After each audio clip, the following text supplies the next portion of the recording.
கர்த்தருடைய பரிசுத்த நாமத்துக்கு மகிமை உண்டாவதாக. இன்டர்னல் ஹோலி ஸ்பிரிட் மினிஸ்ட்ரிஸ் வழியாய் கர்த்தருடைய வார்த்தைகளோடு கூட பகிர்ந்து கொள்வதை நாங்கள் மிகவும் சந்தோஷப்படுகிறோம். கர்த்தர் ஆசீர்வதிப்பாராக. இதற்கு முன்பாக கொடுத்த வீடியோக்களை நீங்கள் பார்த்திருப்பீர்கள். உங்களுக்கு மிகவும் பிரயோஜனமாக இருந்திருக்கும் என்று நான் விசுவாசிக்கிறேன். இந்த நாளில் கூட கர்த்தருடைய வார்த்தைகளாக நாம் கடந்து செல்லலாம்.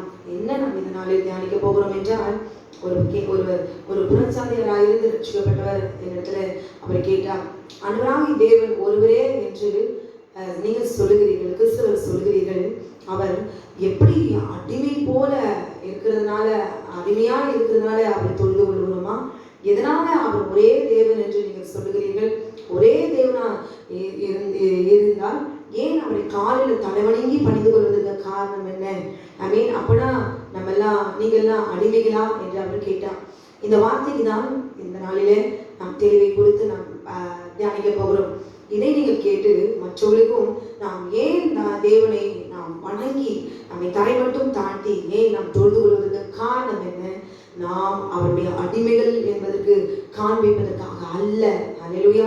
அவருடைய காலில் விழுந்து நாம் தொழுது கொள்வதற்கு என் ஆண்டவராக இயேசு கிறிஸ்து முன்பாக நான் அடிமையும் என்று சொல்லலாம், ஆனால் அடிக்கிற கொடுமைப்படுத்துகிற எஜமான் அவர் அல்ல. நாம் அடி வாங்கி நம்மை துன்புறுத்தி அவர் காலில் விழுந்து அவரை தொழுது கொள்ள வேண்டும் என்று பயந்து போய் தொழுது கொள்ளுகிற பிள்ளைகளும் நாங்கள் அல்ல. அவரை நாம் கிட்டி சேர்வதற்கு அவர் அப்பா பிதாவே ஒரு புத்திர சுவிகாரத்தை ஆண்டவர் ஒவ்வொரு பிள்ளைகளுக்கும் அவர் கொடுத்திருக்கிறார். அல்லேலூயா. கிறிஸ்தவர்களுக்கு மாத்திரமல்ல, எல்லா மனுஷருக்கும் அவர் தேவனாக இருக்கிறார். அல்லேலூயா. எல்லா சிருஷ்டிக்கும் அவர் ஒரே தேவன், மெய் தேவனாம் ஆண்டவராக இயேசு கிறிஸ்து ஒரே தேவன். நாளிலே அதை குறித்து தான் இந்த நாளிலே நாம் தியானிக்க போகிறோம். அல்லேலூயா. கண்களை மூடி ஜெபிப்போம். ஆண்டவரே, நீ கேட்கிற ஒவ்வொருவருக்கும் பிரயோஜனமாக்குகிறார். நீர் ஒருவரே வானத்தையும் பூமியும் சமுத்திரத்தையும் நீருற்றிலும் உண்டாக்கினவர் என்பதை நாங்கள் அறிந்து விசுவாசித்து உடைய பாதத்தை பணிந்து தொழுது கொள்ளுவோம். கேட்கிற ஒவ்வொருக்கும் பிரயோஜனமாக்குவீராக. இயேசுவின் நாமத்தில் கேட்கும் ஜீவனுள்ள நல்ல பரமபிதாவே, ஆமென். நாளில கூட ஏசாயா 7ஆம் அதிகாரத்துல பார்க்கும் பொழுது 1ஆம் வசனம், உசியா ராஜா மரணம் அடைந்த வருஷத்தில் ஆண்டவர் உயரமும் உன்னதமான சிங்காசனத்தின் மேல் வீற்றிருக்க கண்டேன். அவர் வஸ்திர தொங்கலால் தேவாலயம் நிறைந்திருந்தது. சேராபீன்கள் அவருக்கு மேலாக நின்றார்கள். அவர்களில் ஒவ்வொருவருக்கும் அவ்வாறு செட்டைகள் இருந்தன. அவனவன் 2 செட்டைகளால் தன் முகத்தை மூடி, 2 செட்டைகளால் தன் கால்களை மூடி, 2 செட்டைகளால் பறந்து ஒருவரை ஒருவர் நோக்கி, சேனைகளின் கர்த்தர் பரிசுத்தர் பரிசுத்தர் பரிசுத்தர், பூமி அனைத்தும் அவருடைய மகிமையால் நிறைந்திருக்கிறது என்று கூப்பிட்டு சொன்னார்கள். அல்லேலூயா. இங்க பாத்தீங்களா, தேவன் எப்படிப்பட்ட ஒரு மகிமையோட தேவனாக இருக்கிறார் என்று சொல்லி அவர் பரிசுத்தர் பரிசுத்தர் என்று தேவ தூதர்களால் போற்றப்படுகிற, நித்தமும் போற்றப்படுகிற சர்வ வல்லமையுள்ள தேவனாகிய கர்த்தராய் அவர் இருந்தார் என்று பார்க்கிறோம். அது மாத்திரமல்ல, தானியேல பார்க்கிறோம்.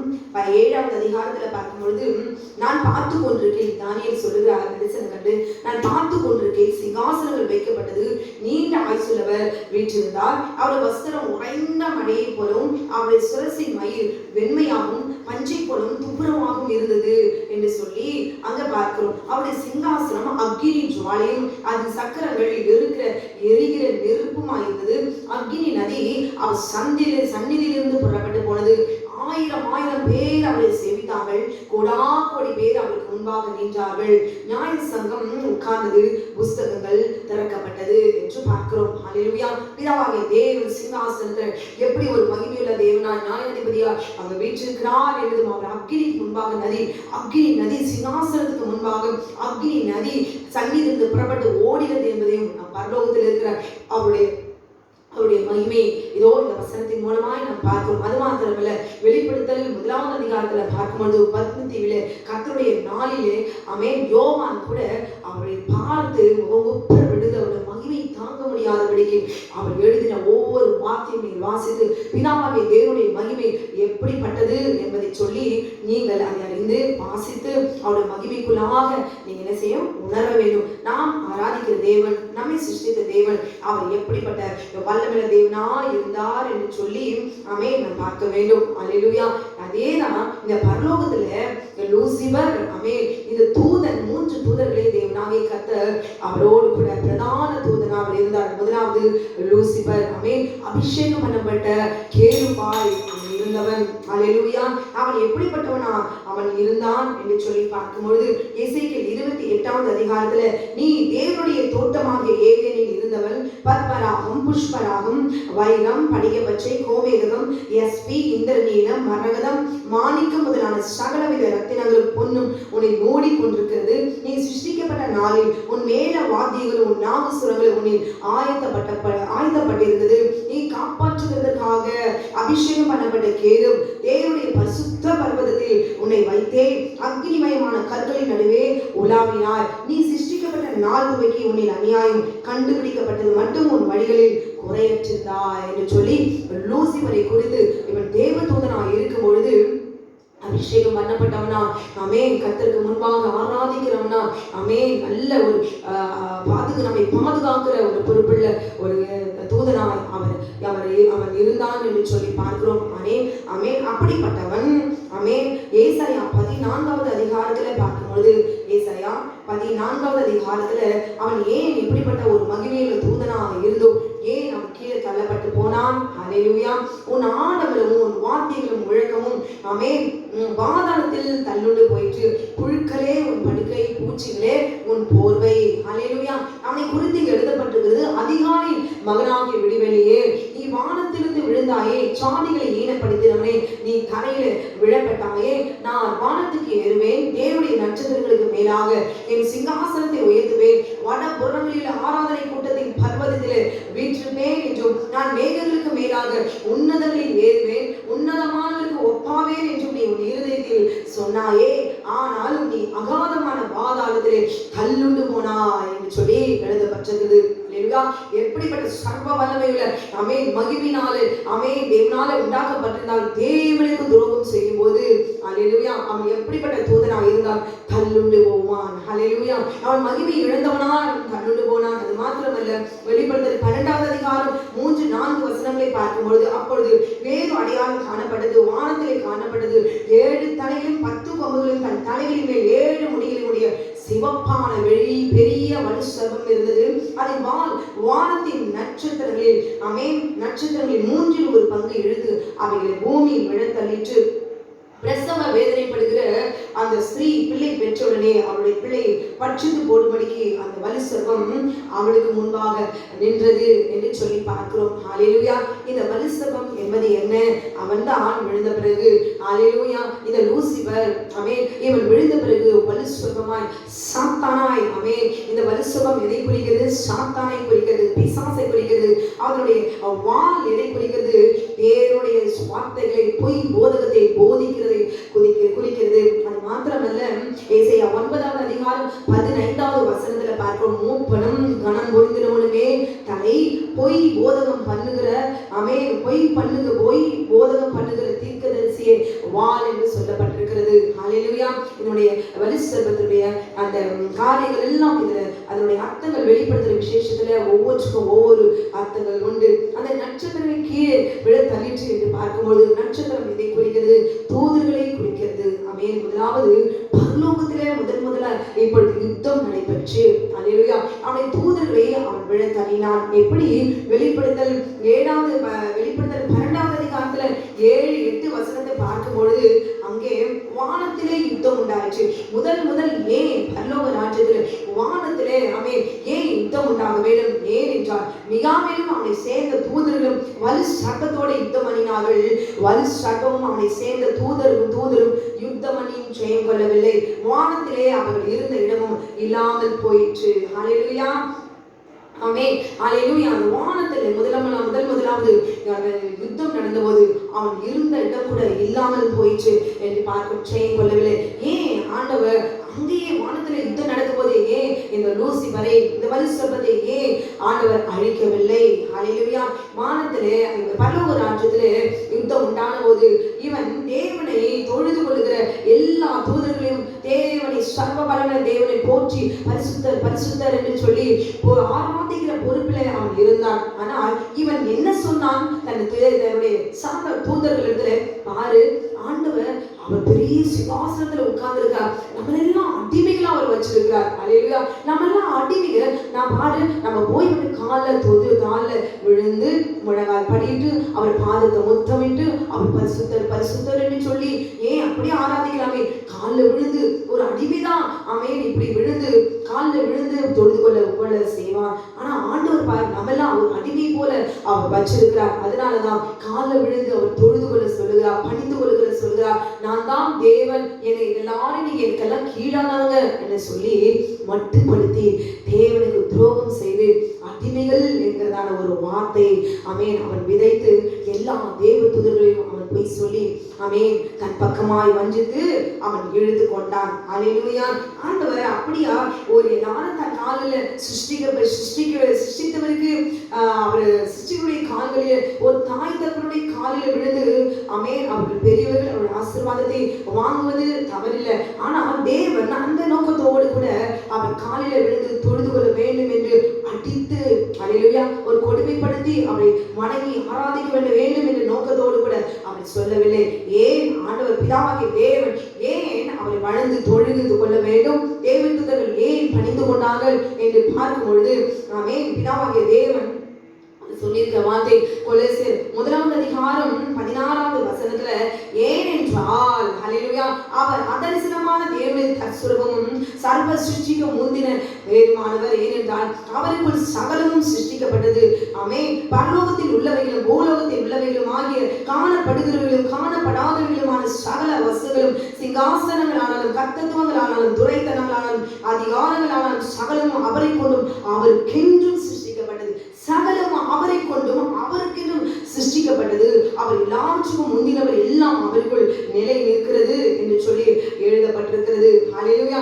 எல்லா சிருஷ்டிப்பிலும் தேவனை தொழுது கொள்ள வேண்டும். ஏன் அவரை தொழுது கொள்கிறோம்? அல்லேலூயா. நீங்கள் எல்லாம் எனக்கு கீழானவர்கள், மட்டமானவர்கள் ஆமென். நீங்கள் எல்லாம் நான் உருவாக்கப்பட்ட ஆமென் சிருஷ்டிகள். அதனால என் காலில் எல்லாரும் வணங்கி இப்படி ஒரு மகிமை எனக்கு செலுத்த வேண்டும் என்று பிதாவாகிய தேவன் கற்றுக்கொள்ளவில்லை. அல்லேலூயா. எல்லாம் சகலமும் அவர் சிருஷ்டிக்கப்பட்டது, எல்லாமே அவருக்குள்ளாக ஆமென் சகலம் அவரை கொண்டும் அவருக்கென்றும் சிருஷ்டிக்கப்பட்டது என்று சொல்லி எழுதப்பட்டிருக்கிறது. அல்லேலூயா. ஆமென். ஆதியாகமம் 1 தேவனாகிய கர்த்தர் 6 நாளிலே மனிதன் வரைக்கும் அல்லேலூயா ஆமென் சூரியன் முதற்கொண்டு எல்லா ஒவ்வொரு நாட்களும் சிருஷ்டிப்புகளை அவர் சிருஷ்டித்தார். அவரே சிருஷ்டிகர், அவரே ஒரே தேவன் என்று சொல்லி நாம் பார்க்கிறோம். அல்லேலூயா. ஆண்டவர் 1 ஆதியாகமம் 1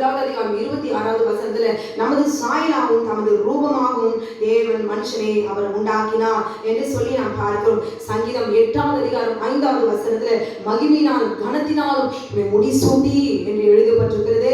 ஆமென். அல்லேலூயா. மகிமையினாலும் கனத்தினாலும் முடிசூட்டினீர் என்று எழுதப்பட்டிருக்கிறது. அது மாத்திரமல்ல, ஆதியாகமம் 2:2-3 பார்க்கும்பொழுது ஆண்டவர் 7ஆம் நாளை ஆசீர்வதித்து அந்த நாளை கர்த்தர் பரிசுத்தமாக்கினார் என்றும் எழுதப்பட்டிருக்கிறது. ஹல்லேலூயா. யோவான் 14 23 பார்க்கும்பொழுது ஆண்டவர் அடிமைகளாய் இருப்பதினாலே அவரை தொழுது கொள்ள வேண்டும் என்று அவர் கற்பிக்கவில்லை. ஆமென். ஆதியாகமம் யோவான் 14:23 இயேசு அவனுக்கு பிரதித்திரமாக ஒருவன் என்னில் அன்பாய் இருந்தால் அவனின் வசனத்தை கைக்கொள்வான், அவனில் என் பிதா அன்பாய் இருப்பார், நாங்கள் அவனிடத்தில் வந்து அவனோடு கூட வாசம் பண்ணுவோம் என்று சொல்லி எழுதப்பட்டிருக்கிறது. ஆதியாகமத்தில் பார்க்கும்பொழுது 2-3 பார்க்கும்போது ஓய்வு நாளிலே அவர் தேவனுடைய தோட்டத்திலே அவர்கள் என்ன செய்தால் தேவன் மீது அவர்கள் அன்பு கூறுகிறார்களா? அல்லேலூயா. தேவன் அவர்களுக்கு இந்த பழத்தை நன்மை தீமை அறிந்த கனியை அவர்கள் சாப்பிடக்கூடாது, சாப்பிட்டால் அது சாகவே என்று சொல்லி ஆண்டவர் கட்டளை கொடுத்தார். ஆனால் தேவன் பார்க்கிறார், இந்த ஆதாம் ஏவாளும் தேவன் மீது அன்பு கூறுகிறார்களா என்று சொல்லி. அல்லேலூயா. ஆமென். ஏனால் இந்த ஆதாம் தன் மனைவியின் மீது இருக்கிறதான அன்பு நிமித்தமாய் அல்லேலூயா தன் தேவனுடைய வார்த்தை காட்டிலும் தேவனின் மீதான அன்பை காட்டிலும் அவன் தன் மனைவியின் மீது வைத்த அன்பினாலே அல்லேலூயா கர்த்தரை அவன் மீறினான். அல்லேலூயா. தேவனாகிய கர்த்தரை அவர்கள் தொழுது கொள்ள முடியவில்லை. க்ளோரி. தன் மனைவியின் வார்த்தைக்கு அவன் கீழ்ப்படிந்தபடியினாலே தேவனுடைய அன்பை காட்டிலும் அவன் மனைவியின் மீது இருக்கிறதான அன்பு கூர்ந்தபடினாலே அவன் கட்டளைக்கு அவன் கீழ்ப்படிய முடியவில்லை. அல்லேலூயா. ஆமென். அதனால வலு சர்ப்பம் அவனை வஞ்சித்தது. எப்படி தேவனை இவர்கள் தொழுது கொள்ளக்கூடாது, தேவனை இவர்கள் ஏற்றுக்கொள்ளக்கூடாது. ஆமென், ஹல்லேலூயா. ஏதேன் தோட்டத்திலே இவர்களை வந்து அந்த வலுசர்ப்பம் ஏவாளை வஞ்சித்தது. ஹல்லேலூயா. ஆதாம் தன் மகிமையை அவன் இழந்து போனான். ஹல்லேலூயா. ஆமென். தேவன் மேலே அன்பு வைத்து இருந்தோமானால் இப்படிப்பட்டதான ஒரு வேதனைக்குள்ளாக இந்த உலகம் வந்திருக்காது. ரோமர் 3வது அதிகாரத்துல 23வது வசனத்துல பார்க்கும்போது எல்லாரும் பாவம் செய்து தேவ மகிமையற்றவர்களாகி தேவன் மேல இருக்கிற அன்பு ஆமென் வெளியேறப்பட்டது. ஆனால் அதை காட்டிலும் தாய் தகப்பன் மீது, மனைவி மீது, பிள்ளை மீது, சொத்து மீது, பொருளாசை மீது, பொருளின் மீது வைக்குவோமானால் நாம் தேவனுடைய அன்பின் மீது இருக்க முடியாது. தேவனுடைய அன்பு சுபாவம் நமக்குள்ள இருக்காது. ஹல்லேலூயா. அப்படி சரி இத்தனை காரியங்கள் நடந்து முடிந்தால் மனிதனை வஞ்சித்து தேவனுடைய மகிமையை அவன் வலுசர்ப்பம் இழந்து போனால், இழந்து போக வைத்தாலும் கூட விழுந்து போன மனிதனை மீட்டெடுக்கும்படிக்கு அவன் கிட்டத்தட்ட இவையெல்லாம் தீர்க்க தரிசனங்கள் எல்லாம் சொல்லி நிறைவேற்றுவதால் 4000 வருஷங்கள் அவன் ஒரு அடையாளமும் இல்லை. ஆண்டவராகிய இயேசு கிறிஸ்துவே ஒரு மனிதனாய் வந்து மனித குலத்தை, மனிதன் விழுந்து போன பாவத்தில் விழுந்து போன மனிதனை மறுபடியும் மீட்டெடுக்க வேண்டும் என்பதற்காக தன்னை தெய்வம் உண்டாகிற சிருஷ்டிகள் அவர் இறங்கி தன்னை மனிதனாக தன்னை தாழ்த்தி ஒடுக்கி இந்த பூமிக்கு அவர் இறங்கி வந்தார். ஹல்லேலூயா. வலுசர்ப்பமாகிய பாம்பு சாத்தான் அவனை பார்த்தீங்களா, காலில்லாத ஒரு ஜீவனால் சபிக்கப்பட்டு போனான். இன்னைக்கு கூட எல்லா பல நாடுகள்ல பார்த்தீங்களா தெய்வம் என்று சொல்வார்கள். ஆனால் சர்ப்பத்தை தான் அவர்களுக்கு அடையாளமாய் வணங்குவார்கள். சர்ப்பம் தான் சைனால பார்த்தீங்களா, ஆப்பிரிக்கால பார்த்தீங்களா, இப்படிப்பட்டதான இந்தியால பார்த்தீங்களா தெய்வம் என்று சொல்வார்கள். வலுசர்ப்பம் தான் அவர்களுக்கு தெய்வம். ஹல்லேலூயா. இந்த வலுசர்ப்பம் தான் ஏவாளையும் அவன் வஞ்சித்தான். ஹல்லேலூயா. வஞ்சித்து விழுந்து போனாலும் மனித குலத்தை மீட்டெடுப்பதற்கு ஆண்டவராகிய இயேசு கிறிஸ்துவே அவர் இறங்கி வந்தார். ஹல்லேலூயா. அது மாத்திரமல்ல, இன்றைக்கு தேவனாகிய கர்த்தர் யாத்ராகமம் 20வது அதிகாரத்துல எழுதி கொடுத்த 10 கட்டளை அது இஸ்ரவேலுக்கு என்று சொல்லி, ஓய்வு நாள் நமக்கல்ல. இன்றைக்கு கூட இஸ்ரவேலர்கள் ஓய்வு நாளை ஆசரிக்கிறார்கள். அது இஸ்ரவேலுக்கு கொடுக்கப்பட்ட சட்டம் கட்டளை என்று சொல்லி தேவனுடைய கட்டளை மீறி நடக்கும்படி. ஹல்லேலூயா. ஆமென். தேவன் உன்னை அடிமைத்தனத்தினாக எகிப்து தேசத்தில் புறப்படி பண்ணின கர்த்தர் நானே என்று சொன்ன வார்த்தையை மீறி இனி சிலை வழிபாடுகளையும் ஓய்வு நாளில் மறந்து போய் தேவனுடைய கட்டளை உடைந்து இனி சபைகளுக்குள்ளும் பிரிவினைகளை உண்டு பண்ணி அது மாத்திரமல்ல, பாவத்தை விதைத்து ஆணோடு பெண்ணோடு அபலட்சணமான உறவுகளை, பாவத்தை, அக்கிரமத்தையும் பிறப்பித்து தேவனுடைய கட்டளை மீறி நடக்கும்படி தேவனுடைய கர்த்தரால சாபத்தையும் விடுதலை பெற்றுக்கொள்ள முடியாதபடி அவனைய ஜனங்களை வஞ்சித்து அவன் அடிமைப்படுத்தி வைத்திருக்கிறான். வேதம் சொல்கிறது, யோவான் 8வது அதிகாரம் 34வது வசனத்துல இயேசு அவர்களுக்கு பிரதித்திரமாக பாவம் செய்கிறவன் எவனும் பாவத்திற்கு அடிமையாயிருக்கிறான். அப்ப தேவனுடைய கட்டளைக்கு மீறி அவன் ஒவ்வொன்றிற்கும் தேவனுடைய கட்டளைக்கு மீறி மனுஷனை ஏதோ ஒரு பாவத்துல அடிமைப்படுத்தி வைத்திருக்கிறான். ஹல்லேலூயா. அப்ப பாவம் செய்கிற எவனும் பாவத்துக்கு அடிமையா இருக்கிறான் என்று மெய்யாகவே உங்களுக்கு சொல்லுகிறேன் என்று சொல்லி. ஹல்லேலூயா. ஆனால் தேவனாகிய கர்த்தர் அவர் அன்புள்ளவர். தேவனுடைய அன்பில்லாத சுபாவம் மிருகம். ஹல்லேலூயா. தேவன் மாத்திரம் நம்மோடு கூட இல்லாமல் இருந்தால் இன்றைக்கு அவன் நம்மை வஞ்சித்து அடிமைப்படுத்தி வைத்திருப்பான். ஹல்லேலூயா. அப்படிதான் மனுஷனை அவன் வஞ்சித்தால் பாரு, உங்க வீட்டுல சாப்பாடு கூட இல்ல, உங்க பிள்ளைக்கு ஸ்கூல் ஃபீஸ் கிட்ட கூட வழி இல்ல, மற்றவங்க எல்லாம் நல்லா இருக்காங்க, உனக்கு மட்டும் ஏன் இவ்வளவு ஒரு சோதனை, இப்படி சொல்லி நம்முடைய வாழ்நாட்களில் வருகிற இழப்பு நஷ்டத்தை சொல்லியே தேவன் ஒருவர் மாத்திரம் இருந்திருந்தா உனக்கு இந்த வியாதி வருமா, இந்த சாபம் வருமா, இந்த மரணம் வருமா, உன்னை கைவிட்டால் பார் என்று சொல்லி ஏதோ ஒரு குறை வாழ்நாட்களில் வருவதை சொல்லி ஒரு மனிதனுடைய ஆத்மாவை வஞ்சித்து அடிமைப்படுத்தி தேவனுக்கு விரோதமாய் துரோகியா மாற்றி அடிமைப்படுத்தி அவன் வஞ்சித்து வைத்திருக்கிறான். அதனாலதான் அவர்கள் நிர்வாணமாய் இருந்தாலும் ஆண்டவராகிய இயேசு கிறிஸ்து பாவ நிவாரண பலியால் ஆட்டுக்குடி அடித்தது தோலை அவருடைய இடுப்பிலே கட்டி வைத்து இனி பரிசுத்தமாய் தேவனுடைய ராஜ்யத்துக்குள்ளாக வர வேண்டும் என்று சொல்லி அவர்களை சபித்து தோட்டத்தை விட்டு அவர்களை அனுப்பினார். ஹல்லேலூயா. அதற்கு அடையாளம் தான் ஆமென். அதுக்கு ஒரு அடையாளமாய் அவன் இருக்கிறான். அது மாத்திரமா தான் இன்றைக்கு கோயிலில் பார்த்தீங்கன்னா பலி, ஆட்ட பலி, கோழி பலி, எல்லா ரத்தத்தை செலுத்தி பலியிடுகிறாங்க. ஏன் பலியிடுகிறாங்க என்பது தெரியுமா? ஹல்லேலூயா. ஆண்டவர் ஏன் பலியை செலுத்த சொன்னா, உங்களுக்கு ஒரு மீட்பு, உங்களுக்கு ஒரு ரட்சிப்பு, உங்களுக்கு ஒரு மன்னிப்பு, நான் வரும் வரைக்கும் மனித மனித குலத்திற்கு ஒரு ரட்சிப்பை கொடுக்க வேண்டும், பாவத்திற்கு மன்னிப்பு கொடுக்க வேண்டும் என்பதற்காக அவர் தன்னை அடையாளமாய் அல்லேலூயா ஆட்டை பலியிட்டு ஆட்டை அடித்து ரத்தத்தை சிந்திய தோளில் அவர் பாதுகாப்பார் கிருபையால் அவர் கட்டிவிட்டார். அல்லேலூயா. அதனால்தான் யோவான் 1:29 வசனத்துல இதோ உலகத்தின் பாவத்தை சுமந்திருக்கிற தேவ ஆட்டுக்குட்டி என்று சொல்லி யோவான் சாணகர் ஆண்டவராக இயேசு கிறிஸ்துவை பார்த்து அவர் சாட்சி கொடுக்கிறார். அல்லேலூயா. எல்லா மனுஷங்களும் இன்றைக்கு என்ன செஞ்சிருக்கோம், நம்ம வஸ்திரத்தை அணிந்திருக்கிறோம். ஆனா மிருகம் மாத்திரம் ட்ரெஸ் எல்லாம் போறது இல்லை, பாத்தீங்களா? ஆனா நம்ம சொல்றோம் மிருகத்தை பார்த்து அவன் ஒரு மனுஷனா, அவன் ஒரு மிருகம். மிருகத்தை போல என்ன செய்யறான், அடிமைப்படுத்தி வைக்கிறான். மிருகத்தை போல மாம்சத்தை பட்சிக்கிறான். மிருகத்தை போல உறவு கொள்கிறான். மிருகத்தை போல அவன் காயப்படுத்தான். நிம்மதியில ஒரு கணவனால் இப்படிப்பட்ட ஒரு செக்சுவலான ஒரு டார்ச்சர், இவ்வளவு ஒரு வேதனை, பாலியல் தொல்லைகள், இன்னைக்கு கற்பழிப்பு, சீரழிப்பு, பெண் பிள்ளைகளை பத்திரமா வீட்டுக்கு வர முடியவில்லை. ஏன்? மிருகம். glory hallelujah. மிருகம் எங்காவது இன்றைக்கு ட்ரெஸ் போட்டு எங்காவது இருக்கிறத நீங்க பார்த்திருக்கீங்களா? hallelujah. ஆனால் மனிதன் இன்றைக்கு ஆடை அணிந்து கொண்டுதான் போகிறான். காரணம் என்ன?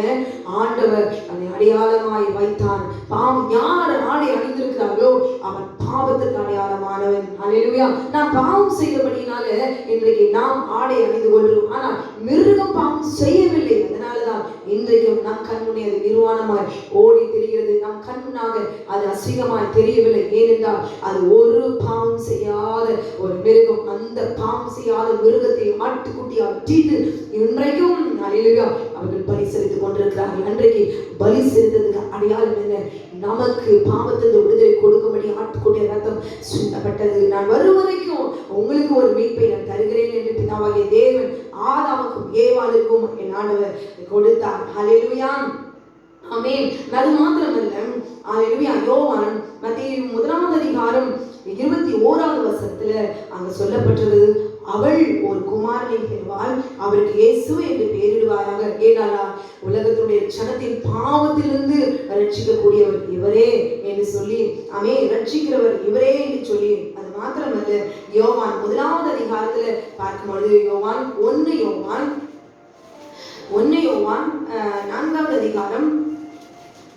9-10 வசனத்துல ஆண்டவராக இயேசு கிறிஸ்துவே இன்றைக்கு அவரே மெய்யான தேவனை தொழுது கொள்வதற்கு காரணம் என்ன? பிதாவாகிய தேவன் அவர் சொல்லுகிறார், தம்முடைய அன்பில்லாதவன் தேவனை அறியார், தேவன் அன்பாகவே இருக்கிறார். அல்லேலூயா. அவர் நம்மை அடிமைப்படுத்துகிற தேவனாய் இருக்கவில்லை. பிதாவாகிய தேவன் என்ன சொல்கிறார்? தேவன் அன்பாகவே இருக்கிறார். எப்பொழுதும் அவர் அன்பாகவே தான் இருக்கிறார். ஏதோ தூதர்களையும் அல்ல, மனிதர்களையும் சிருஷ்டிப்புகளையும் அல்ல, ஜீவங்களையும் அல்ல அடிமைப்படுத்தி வைத்துக் கொள்கிற தேவன் அவர் அல்ல. ஆனால் அவர் சொல்லுகிறார், தம்முடைய ஒரே பேரான குமாரனாலே நாம் பிழைக்கும்படிக்கு. யாரால? இன்றைக்கு நீங்களும் நானும் பிழைத்துக் கொள்வதற்கு காரணம் என்ன? நம்முடைய அவருடைய ஒரே பேரான குமாரனாலே நாம் பிழைக்கும்படிக்கு தேவன் அவரை இவ்வுலகத்திலே அனுப்பினதினால், ஆண்டவராக இயேசு கிறிஸ்துவை அனுப்பினதினாலே தேவன் நம்மேல் வைத்த அன்பு வெளிப்பட்டது. அல்லேலூயா. அவரை அடிமைப்படுத்தி காலில் விழுந்து தொழுது கொள்ள வேண்டும் என்று அன்பதற்காக ஆண்டவராக இயேசு கிறிஸ்து வரவில்லை. அவர் எப்போதும் தேவன் என்றால் அவரது அன்பு மாத்திரம்தான். அடிமைத்தனம் என்பது கிடையாது. அது சர்பத்திலிருந்து எவரையும் அடிமைப்படுத்தி வைத்துக் கொள்ளும். ஆனால் தேவன் அவர் நம்மேல் வைத்த அன்பு வெளிப்பட்டது. ஆண்டவராக இயேசு கிறிஸ்து பூமிக்கு வந்ததன் நோக்கம் என்ன? அவருடைய அன்பு வெளிப்படுவதற்காக. அல்லேலூயா. எப்படி அந்த அன்பு வெளிப்பட்டது? நாம் தேவனிடத்தில் அன்பு கூர்ந்ததினால் அல்ல. ஆண்டவராக இயேசு கிறிஸ்து இவர் சிலுவையிலே தொங்கினார், அடிபட்டார், ரத்தம் சிந்தினார், அதனால் நான் இவரை ஏற்றுக்கொள்கிறேன். அல்லேலூயா. எவ்வளவு நல்ல தேவன்! இப்படிலாம் யாராலும் ஏற்றுக்கொள்ளவே முடியாது. ஏற்றுக்கொள்ளலாம், ஆனால் 2 நாள் பிறகு ஒரு கஷ்டம் வருவதை விட்டு விலகி ஓடி போவார்கள். இதுதான் நிச்சயம். அல்லேலூயா. எத்தனை பேரை பார்த்திருக்கிறேன், வீட்டுல சாப்பாடு இல்ல, தண்ணி இல்ல, கரண்ட் பில் கட்டல, பிள்ளைக்கு ஸ்கூல் ஃபீஸ் கட்டல, உறவுகள் மத்தியில நல்ல ஒரு பகட்டாய் ஒரு ஆடம்பரமாய் வாழ முடியல. இதற்காக, இந்த காரணத்துக்காக இயேசு கிறிஸ்து விட்டு விலகி போன மறுதலித்தவர்கள் எத்தனையோ பேர் உண்டு. இதல்ல ரட்சிப்பு. ஆனால் ஆண்டவர் நாம் தேவனிடத்தில் அன்பு கூறுவதனால் அல்ல. நாம் தேவனிடத்தில் அன்பு கூறுனா எப்படி தெரியுமா அன்பு கூறும்? நமக்கு தேவையான நல்ல ஆகாரம், பசி பட்டினி இல்லாம எல்லார் மத்தியிலும் நல்ல ஒரு சுகமான ஒரு வாழ்க்கை, ஒரு குறையும் இல்லாதபடி பேங்க்ல நல்ல சேவிங்ஸ், வியாதி இல்லாதபடிக்கு ஆரோக்கியத்தை பூரணமாய் என்ன ஒரு குறையும் இல்லாமல் இருந்தால் நாம் அவரிடத்தில் அன்பு கூறுவோம். இது மனுஷனுடைய சுபாவம். ஆனால் தேவன்ல ஒரு நாள் நம்ம அன்பு வைத்ததே இல்லை. ஏதாவது கொடுத்தா பிரைஸ் பண்ணுவோம். அல்லேலூயா. எழுந்து போகும்போது பிரைஸ் பண்ணி இருக்கிறோமா? சோகமுகத்தோடு கூட அப்படியே வடிந்து உட்கார்ந்து கொண்டிருப்போம். தேவனை குறி சொல்லுவோம். முதலாம் நாள் சொல்ல மாட்டோம். 2வது நாள், 3வது நாள், மாச கணக்கில் அந்த முறை அப்படியே நீண்டு கொண்டு போகும். கர்த்தரை தூஷிப்போம், கர்த்தரை முறுப்போம். அல்லேலூயா. இது மனுஷனுடைய சுபாவம், இது சர்ப்பத்தினுடைய சுபாவம், இது அடிமைத்தனத்தினுடைய சுபாவம். அல்லேலூயா. ஆனால் தேவனிடத்துல நாம் அன்பு கூர்ந்ததினால் அல்ல, அவர் நம்மிடத்தில் அன்பு கூர்ந்து நம்முடைய பாவங்களை நிவர்த்தி செய்ய கிருபாதார வழியாக தம்முடைய குமாரனை அனுப்பினதினாலே அன்பு உண்டாயிருக்கிறது. அல்லேலூயா. எப்படிதான் சர்ப்பத்தினுடைய அடிமைத்தனத்தில் சிக்கி பாவத்துக்கு அடிமைத்தனத்தில் இருந்தாலும் ஆமென், என்னுடைய தன்னுடைய குமாரனை அனுப்பி உனக்காக எனக்காக இரத்தத்தை சிந்தி ஜீவனை மீட்கும்படி ஆமென், அவருடைய அந்த மனுஷனுக்குள்ள இருக்கிற ஆவி அவருடைய அவன் மீது அன்பு வைத்து அவருடைய ரத்தத்தினாலே அவருடைய பாவத்தை கழுவி நித்திய மீட்பை கொடுக்கும்படிதான் தேவனாகிய கர்த்தர் அன்புள்ளவராய் கர்த்தர் தம்முடைய ஒரே பேரான குமாரனை அவர் அனுப்பி வைத்தார். அல்லேலூயா. இன்றைக்கும் தேவனாகிய கர்த்தர் ஆண்டவர் நம்மிடத்துல அவர் பேசிக் கொண்டிருக்கிறார். எப்படி?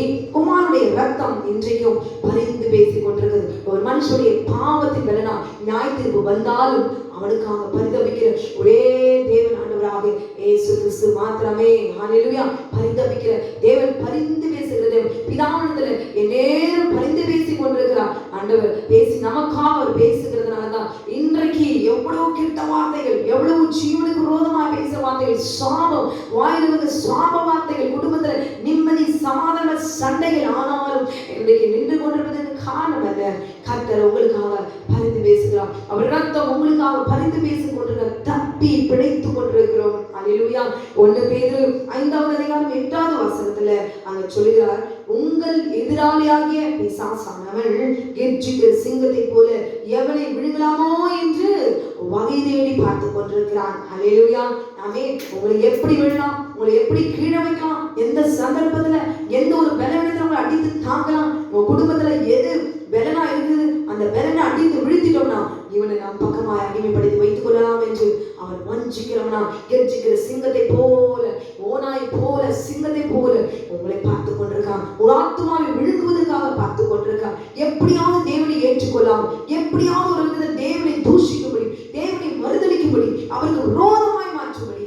அல்லேலூயா. அவருடைய காலிலே பணிந்து விழுந்து கொள்ளாதபடி, அவருடைய அன்பை பெற்றுக்கொள்ள கூடாதபடிக்கு உங்களையே அவன் என்ன செய்கிறான்? ஏவி விடுகிறான், அடிமைப்படுத்தி வைத்துக் கொள்ளுகிறான். அல்லேலூயா.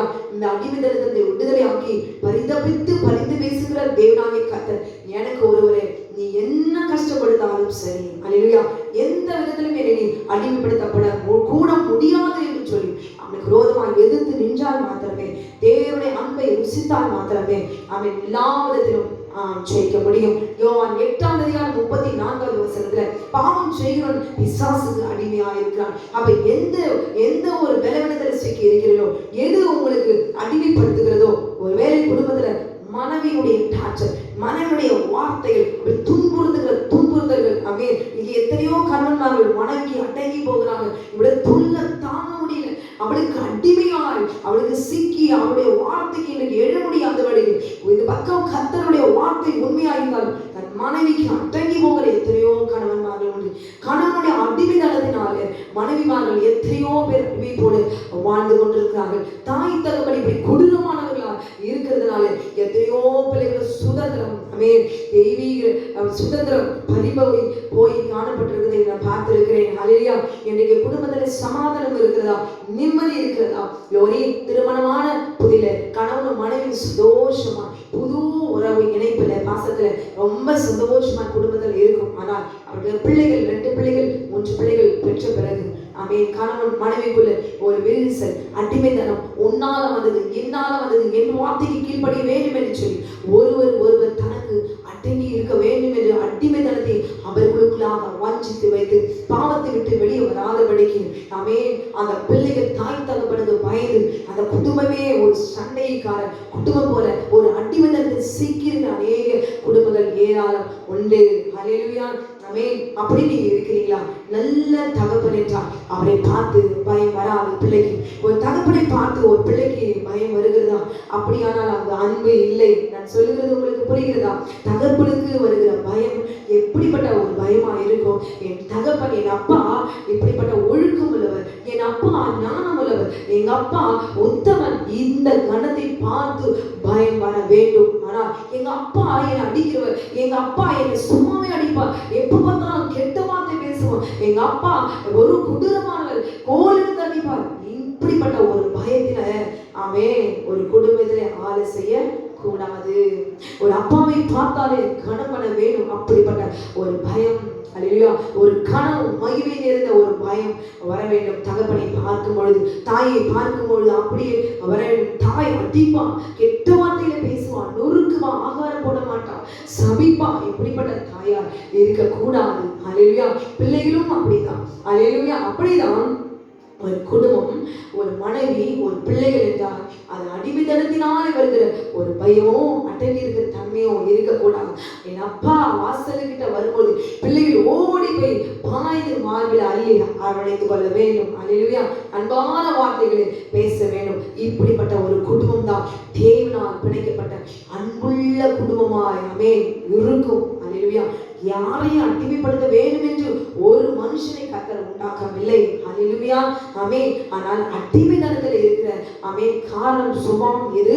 பொல்லாத சர்ப்பத்தினுடைய சுபாவம். தேவனுடைய சுபாவம் அடிமைப்படுத்துகிறவர் அல்ல, அடிமைத்தனத்திலிருந்து விடுதலையாகக்கூடிய தேவன். யாத்திராம் 20ஆம் அதிகாரம் 1ஆம் வசனம், உன்னை எகிப்தின் அடிமைத்தனத்திலிருந்து விடுதலையாக்கின கர்த்தர் நானே என்று சொல்லியிருக்கார். அவன் தான் அடிமைப்படுத்துவோம், எனக்கு இது கொடு, அது கொடு, இதை கொடு, இதை வாங்கிட்டு வா என்று சொல்லி அவன் தான் மனுஷனை அடிமைப்படுத்திக் கொள்வான். அல்லேலூயா. ஆனால் தேவனாகிய கர்த்தர் அடிமைப்படுத்தி ஒருவரையும் என்னை தொழுதுகொள், என்னை ஏற்றுக்கொள், என்னை பணிந்துகொள், என் பாதத்தை விட்டு முத்தமிட்டு பணிந்துகொள், என் நேரம் தூதர்களை போல இதோ தொழுதுகொள் என்று சொல்லி அடித்து பணிந்து அடிமைப்படுத்தி அவரை தொழுது கொள்ள வைக்க வேண்டுவது நோக்கம், அவருடைய சத்தம் அல்ல. அல்லேலூயா. நாம் அடிமைத்தனத்திலிருந்து விடுதலை பெற்றதினாலே, பாவத்தின் அடிமைத்தனத்திலிருந்து விடுதலை பெற்றதினாலே நாம் இனி அடிமைகள் அல்ல, பாவத்தின் அடிமைகள் அல்ல. என்னை பரிசுத்தமாக்கிற தேவன், என்னை சிருஷ்டித்தவர் இவர்தான், என்னை மன்னித்தவர் இவர்தான், என்னை பரிசுத்தப்படுத்தினவர் இவர்தான், என்னை ரட்சித்தவர் இவர்தான், எனக்கு நித்திய மீட்பை தருகிறவர் இவர்தான், தரப்போகிற இவரே என்று சொல்லி உணர்ந்து, அல்லேலூயா, அன்னைக்கு பரலோகத்தில் யுத்தம் பண்ணினான் அல்லவா, கீழே தள்ளப்பட்ட போனா. இன்றைக்கு உங்க குடும்பத்துல யுத்தம் பண்ணி கொண்டிருக்கிறானா? உங்களே மனைவி மீது அடிமைத்தனதோ, மனைவி கணவன் மீது அடிமைத்தனம், கணவன் மனைவி தாய் தகவல் அடிமைத்தனம், பிள்ளைகள் மீதோ இருக்கிற எந்த அடிமைத்தனம் உள்ள குடும்பத்தையும் சாபத்தின் மூலமாக வருகிற அடிமைத்தனத்தின் மூலமா இருக்கிற சிக்கி தவிக்கிற ஒவ்வொரு குடும்பத்தையும் தேவையான தேவன் என்று சொல்லி அவரை நோக்கி அப்பா பிதாவே என்று நீங்கள் கூப்பிடுவீர்களா? உங்க குடும்பத்தை அடிமைப்படுத்துகிற சர்ப்பத்தின் படியது தேவனாகிய கர்த்தர் அவர் விடுவிக்க அவர் வல்லமையுள்ளவரா இருக்கிறார். அல்லேலூயா. காரணம் என்ன? அவரை நாம் தொழுது கொள்வதற்கு காரணம் என்ன? தூதர்கள் தொழுது கொள்வதற்கு காரணம் என்ன? நம்மை அடிமையாய் வைத்துக் கொள்வதின் நோக்கம் அல்ல. அல்லேலூயா.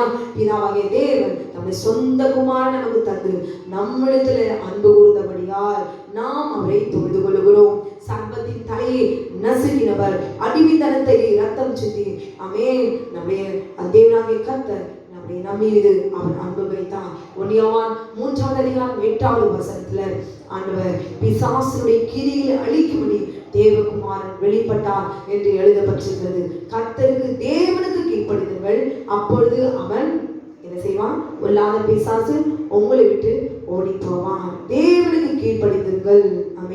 க்ளோரி. தேவனுக்கு கீழ்ப்படிக்கிற பயம், தேவனுடைய கட்டளைக்கு கீழ்ப்படிக்கிற பயம், இது ஒன்று தேவனத்துல அன்பு கூறுகிறது. அல்லேலூயா. என் தேவன் என் மீது அன்பு கூறுந்தபடினாலே ஏதோ எனக்கு என் ஆண்டவர் ரத்தம் சிந்தி என்னை மீட்கும்படி சர்வ வல்லமையுள்ள தேவன் சிங்காசனத்திலிருந்து அவர் இறங்கி வந்தார் அல்லவா. அல்லேலூயா. நாம் இனி அவர் மீது அன்பு கூற கற்றுக்கொள்ள வேண்டும். அவர் நம் மீது அன்பு கூர்ந்ததினாலே அல்லேலூயா இன்றைக்கு நீங்களும் நானும் அவரை தொழுது கொள்ளுகிறோம். சதா காலங்களில் வீற்றுகிற தேவனை நாம் தொழுது கொள்கிறோம். யோவான் தரிசனத்தை கண்டு அவர் சொல்லுகிறார் அவரை பார்த்து அவரை கண்ட பொழுது 17ஆம் வசனத்துல செத்தவனை போல அவருடைய பாதத்தில் விழுந்து நீங்களும் நானும் எம்மாத்திரம் ஆண்டவருடைய பாதத்தில் விழும்போது அவருடைய மகிமை நாமே முன்பாக நிற்க முடியாது. ஒரு பாதத்தில் விழுந்தேன். அப்பொழுது அவர் தம்முடைய வலது கரத்தை என் மேல் வைத்து என்னை நோக்கி, பயப்படாதே, நான் முந்தினவரும் பிந்தினவரும் உயிருள்ளவருமாய் இருக்கிறேன். மரித்தேன், ஆனாலும் இதோ சதா காலங்களில் உயிரோடு இருக்கிறேன். ஆமென். நான் மரணத்திற்கும் பாதாளத்திற்கும் உரிய திறவுகோல்களை உடையவரா இருக்கிறேன். அல்லேலூயா. எப்படி உங்களையும் எங்களையும் பாதாளத்தின் வல்லமையில் அடிமைத்தந்து சிக்கி நம்மை மீட்கும்படி கர்த்தர் இறங்கி வந்தாரே. மரித்தேன் தான், ஆனால் சதா காலங்களில் நான் உயிரோடு இருக்கிறேன். அவர் ஒருவரே யெகோவா, அவர் ஒருவரே சர்வ வல்லமையுள்ள தேவன், அவர் ஒருவரே நம்மை எகிப்தின் அடிமைத்தனத்திலிருந்து மீட்டிருக்கக்கூடியவர். இன்றைக்கு என்னை ரட்சித்தார், என்னை கிருபையாய் இருக்க வைத்தார், என்னை ஊழியத்திற்கென்றே அவர் பயன்படுத்துகிறார் என்று சொல்லிக் கொள்வதற்கு காரணம் என்ன? இன்றைக்கு அவருடைய கிருபையினாலே நாம் ரட்சித்து இன்றைக்கு நாம் ஜீவனோடு கூட இருப்பதற்கு காரணம் என்ன? இந்த இந்தியாவை சர்வம் ஆளுகை செய்யலாம், ஆனால் அந்த தேசத்தில் இருக்கிற உங்களையும் என்னையும் தேவன் பாதுகாத்துக் கொள்வதற்கு அவரே தேவன் என்று நாம் அறிந்து கொண்டபடினாலே இன்றைக்கு உயிர் தப்பி பிழைத்திருக்கிறோம். ஹல்லேலூயா.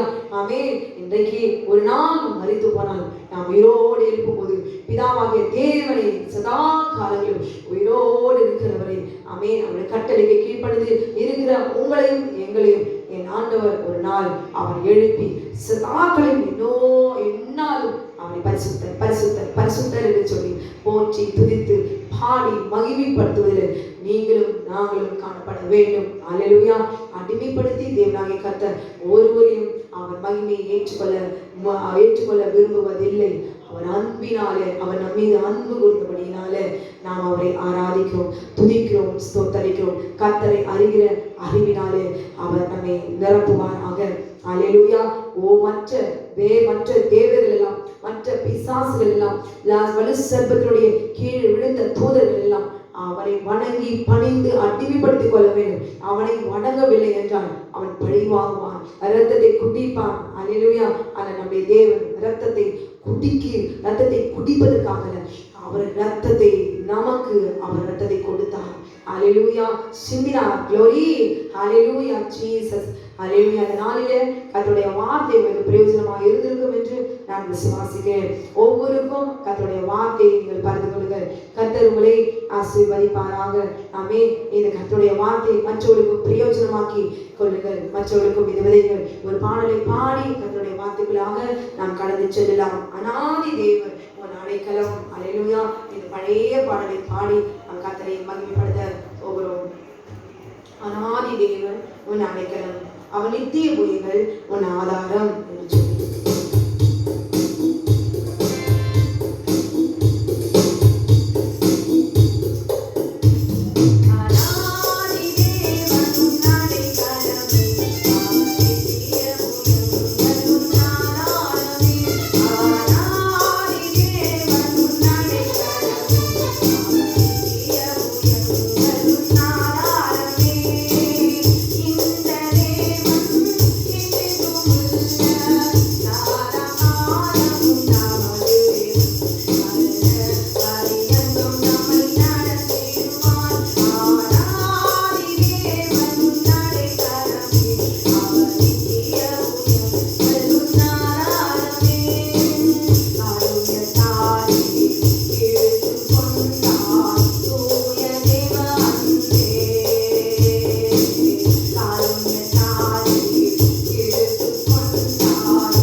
நல்லவர், நீ வல்லவர். அப்பாமக்கு நன்றி செலுத்துகிறோம். நீ ஒருவரே தேவன், உண்மையான தேவன், நீ ஜீவிக்கிறவர், நீ உயிரோடு இருக்கிறவர், எங்களுக்காக நீ மரித்தீரே ஆண்டவரே. உனக்கு நன்றி செலுத்துகிறோம். மாட்டுக்குட்டியானவர் ரத்தத்தின் வல்லமை இதை கேட்கிற ஒவ்வொரு வீடுகளிலும் இறங்கட்டும். கேட்கிற ஒவ்வொருவரும் உண்மையுள்ளவர்களால், அன்புள்ளவர்களால், பாவத்திலிருந்து விடுதலையாக்கி, பாவத்தின் அடிமையிலிருந்து விடுதலையாக்கி, சர்ப்பத்துக்கு அடிமையாய் இராதபடிக்கு, அவனை தொழுது கொள்ளாதபடிக்கு சிருஷ்டித்தவரே உம்மை நோக்கி பார்த்து உடைய பாதத்தை முத்தமிட்டு பணிந்து கொள்கிற சிலாக்கியத்தை இந்த வாழ்நாட்களில் நீதிகளுக்கு நீ தந்தீரே மக்கள் நன்றி செலுத்துகிறோம் ஐயா. இன்னுமா உடைய ராட்சத்துக்குள்ளாக நாங்கள் வரும்படி சதா காலங்கள் உயிரோடு இருக்கிற உண்மை பரிசுத்தர் பரிசுத்தர் பரிசுத்தர் என்று துதர்களோடு கூட நாங்கள் உண்மை போற்றி துதிக்க போகிற மகா சிலாக்கியத்திற்காக மக்கள் நன்றி செலுத்துகிறோம். உலகத்தின் பாடுகள் எவ்வளவா இருந்தாலும் என் ஆண்டவர் நீர் எங்களை விடுதலை ஆக்கி மட்டும் ஜீவனை கொடுத்து வைத்திருக்கிறேன். எத்தனை பாடுகள், நஷ்டங்கள், இழப்புகள் வந்தாலும் சர்வ வல்லமையுள்ள தேவனாகிய கர்த்தர் எங்களை நீ ரட்சித்து பாதுகாத்து வழிநடத்த வேண்டுமா நான் ஜெபிக்கிறேன். அடிமைதனத்தில் சிக்கி இருக்கிற ஒவ்வொரு குடும்பத்துக்குள்ள இருக்கிற சமாதானத்தை கெடுத்து குடும்பத்தை பிரிக்கிற நாச வல்லமைகள், சர்ப்பத்தின் வல்லமைகளை கர்த்தர் எரிப்பினாக, கர்த்தர் நீ காத்துக் கொள்வீனாக. உடைய கரத்துல அடங்கி இருக்கும்படி எங்களை தாழ்த்தி வியாதி ஆத்மா சரீரம் முழுவதும் ஒப்பு கொடுக்கிறோம். இயேசு கிறிஸ்துவின் நாமத்தினாலே கேட்கிறோம் ஜீவனுள்ள நல்ல பரமபிதாவே. ஆமென் ஆமென். கர்த்தர் தாமே உம்மை ஆசீர்வதிப்பாராக.